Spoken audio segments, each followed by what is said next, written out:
ദിലീപ് കൂട്ടുകെട്ടിൽ വീണ്ടും ഒരു ചിത്രം ആഗതൻ അടുത്തയാഴ്ച പ്രേക്ഷകർക്ക് മുന്നിലെത്തും. കലവൂർ രവികുമാറിന്റേതാണ് തിരക്കഥ. ഛായാഗ്രഹണം അജയൻ വിൻസെന്റ്. കാശ്മീരിൽ ഉൾപ്പെടെ ചിത്രീകരിച്ച ആഗതൻ പതിവ് കമൽ ചിത്രങ്ങളിൽ നിന്ന് വ്യത്യസ്തമായിരിക്കുമെന്നാണ് പ്രതീക്ഷിക്കപ്പെടുന്നത്. വയാ മീഡിയ ആണ് ചിത്രത്തിന്റെ നിർമ്മാതാക്കൾ.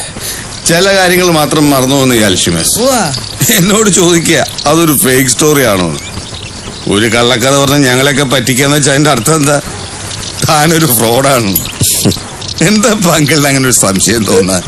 എല്ലാവരെയും സംശയത്തോട് നോക്കുന്ന ഒരാൾക്ക് എല്ലാ സംശയം തന്നെയാ. ഇത്രയും കൊല്ലായില്ലേ ഞാനിവിടെ, എന്നെ നോക്കുന്നു സംശയത്തോട് തന്നെയാ. പഠിപ്പില്ലെങ്കിലും വലിയ പട്ടാളക്കാരനല്ലെങ്കിലും ഒറ്റ നോട്ടത്തിൽ തന്നെ ഞാൻ പറയും ആള് ഫ്രോഡാണോ ഡീസന്റ് ആണോ എന്ന്.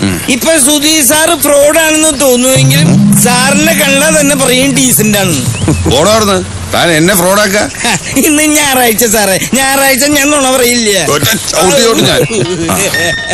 ക്ഷമിക്കണം സാറേ, സാറ് വണ്ടിയിലിരുന്നത് കണ്ടപ്പോ ഞാൻ വിചാരിച്ചു പിച്ചക്കാരനാണെന്ന്. ഇനി എനിക്കെന്റെ അവിടെ ഇരുന്നോ അങ്ങനെ തന്നെ ആയിക്കോട്ടെ. ഇപ്പോഴത്തെ വായിരിക്കുന്ന തെറി മുഴുവൻ കേൾക്കും. താനറ്റൻഡി നമ്മൾ വെറുതെ നടക്കാറിയാന്ന് പറ. ഞായറാഴ്ച ഞാനും നുണ പറയാറില്ല.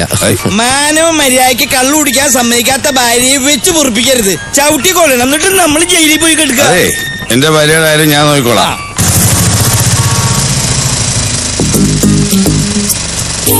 ഡ്രസ്സിൽ മുഴുവൻ ബ്ലഡ് ആയല്ലേ.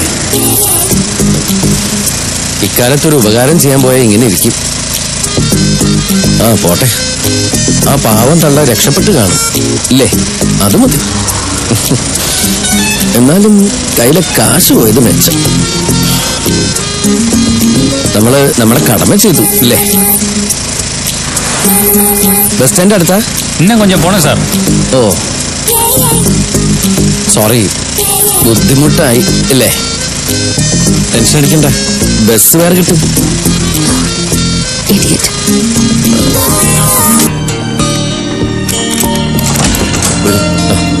ഏട്ടന്റെ ഫ്ലാറ്റ് ഫാമിലി ആയിട്ട് ദുബായിലാ കക്ഷി. ഇപ്പൊ എന്റെ കസ്റ്റഡിയിലാ. ബാച്ചലർ അല്ലേ? അതെ. ഫുഡ് ഉണ്ടാക്കാൻ ഒരു കുക്കിനെ സംഘടിപ്പിക്കാം. അതൊന്നും വേണ്ട, ഒറ്റയ്ക്ക് ജീവിച്ച നല്ല ശീലമുണ്ട്.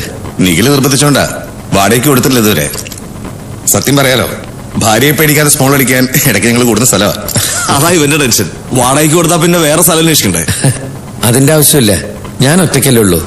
സുധീറിന് എപ്പോ വേണമെങ്കിലും വരാലോ. വിരോധമില്ലെങ്കിൽ ഞാൻ കമ്പനിയും തരാം. അപ്പൊ പ്രശ്നമില്ല. ആ ഒരു ശങ്ക മാറി കിട്ടി.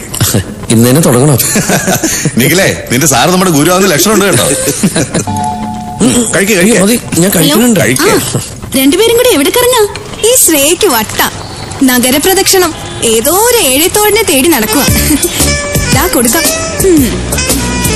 ചുമ്മാതാ ചേച്ചി, ഷോപ്പിങ്ങിന് ഇറങ്ങിയതാ. ഓപ്പോസിറ്റ് സ്ട്രീറ്റിലുണ്ട് ഞങ്ങള്. ആണോ? എങ്കിൽ ഫുഡ് കഴിക്കാൻ ഇങ്ങോട്ട് വാ. ഞാൻ നല്ല ബിരിയാണി ഉണ്ടാക്കിയിട്ടുണ്ട്. എന്താ വിശേഷം? സുധിയേട്ടന്റെ 2 ഫ്രണ്ട്സ് ഉണ്ട് ലഞ്ചിന്. എങ്കിൽ ഞങ്ങളില്ലേ? സുധിയേട്ടനെ തന്നെ സഹിക്കാൻ പാടാ. പിന്നെയാ സുധിയേട്ടന്റെ ഫ്രണ്ട്സ്. അവസാനിപ്പിച്ചോ? അയ്യോ, ഒരുപാട് കഴിച്ചു.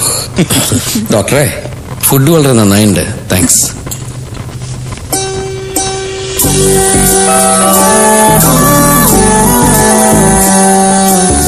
റൈറ്റിലിരിക്കുന്ന രാഖിയുടെ അനിയത്തിയാ, അത് കസിൻ ശ്രേയ. ഈ കുട്ടി എവിടെയോ കണ്ടു നല്ല പരിചയം. ഏതെങ്കിലും ചാനലിലെ വല്ല റിയാലിറ്റി ഷോയിലും പങ്കെടുത്തുണ്ടോ? ഇല്ല. കാപ്പി മാത്രം പോരാ, ഊണും വേണം. ആന്റി ഉണ്ടാക്കണ മൊളോഷ്യവും പാവയ്ക്കുപ്പേരയും 2-3 ദിവസം നിങ്ങളുടെ താമസിച്ചിട്ടേ പോകുന്നുള്ളൂ. ഒന്നുമില്ലെങ്കിലും നമ്മുടെ നാടിന്റെ ഒരു സുഖമില്ലേ? അതുകൊണ്ട് തന്നെയാ റിട്ടയർ ചെയ്തപ്പോ ഇവിടെ തന്നെ സെറ്റിൽ ചെയ്യാമെന്ന് ഞങ്ങളും തീരുമാനിച്ചത്.